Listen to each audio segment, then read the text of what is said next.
What if giants once ruled the earth? Picture this. A farmer in Pennsylvania, 80 and 80s, digs a cellar under his barn and uncovers a jawbone so large it could bite through a man's forearm. Newspapers buzz, preachers whisper, scientists shake their heads. The skeleton vanishes into museum basements, catalogued, sealed, forgotten. That's where the trail always seems to go. But what if the farmer didn't just find oversized bones? What if he found proof evidence that giants once ruled the earth? Every culture tells the same story. The Bible speaks of the Nephilim, mighty men of old.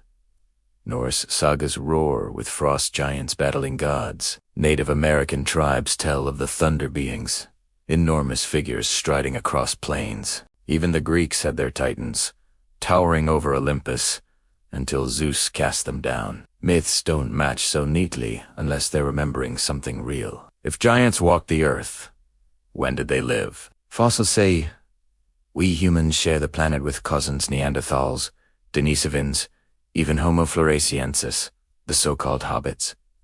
If the little ones were real, why not the big ones? Maybe they branched off from the same tree, growing taller, stronger, shaped by climates and food supplies we can hardly imagine. A race of colossi, lost in the shuffle of extinction.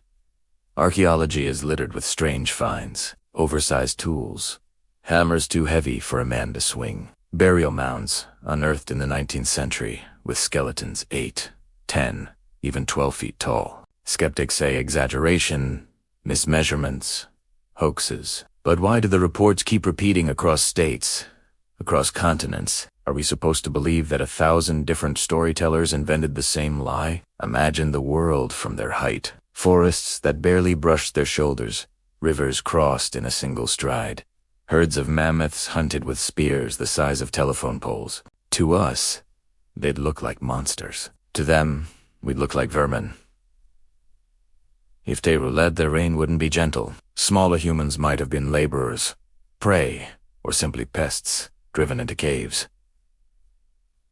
Some legends say it ended in violence, a war between giants and humans, or giants and gods. Maybe it wasn't myth. Maybe smaller tribes rose up with fire and cunning, striking down their towering overlords. Or maybe nature ended them. A comet, a flood, a famine bigger the body, the harder to feed. They starved while we scurried on, small enough to adapt. But here's the chilling twist. What if they didn't all die? Remote valleys in Afghanistan, jungles in South America, mountain ranges in Asia, there are always stories of enormous tracks, strange howls, bones found and quietly maybe a few of them slipped into the hidden corners of the earth, watching us multiply, waiting.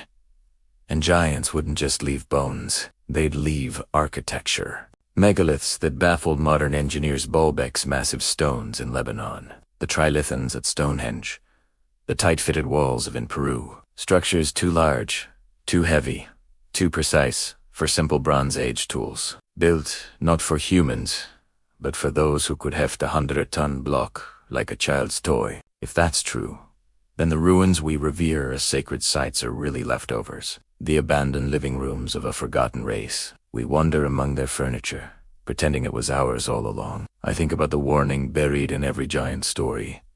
They're always cast as proud, violent, dangerous, hubris, made flesh. Their fall is a caution. No matter how big, how strong, you can still be broken. And maybe that's the memory we've kept, the victory of small over mighty. But then again, bones vanish. Reports are hushed. Whole skeletons bought up and locked away. Why? If it's all fantasy, why hide it? Unless someone, somewhere, knows giants weren't just myth, that they walked, ruled, and maybe still cast shadows over us. The next time you stand before a massive stone wall and wonder how it was built, picture a hand larger than your whole body setting the block into place. The next time you hear thunder rolling across the sky, remember how many cultures called it the footstep of a giant? What if it isn't just noise? What if it's memory?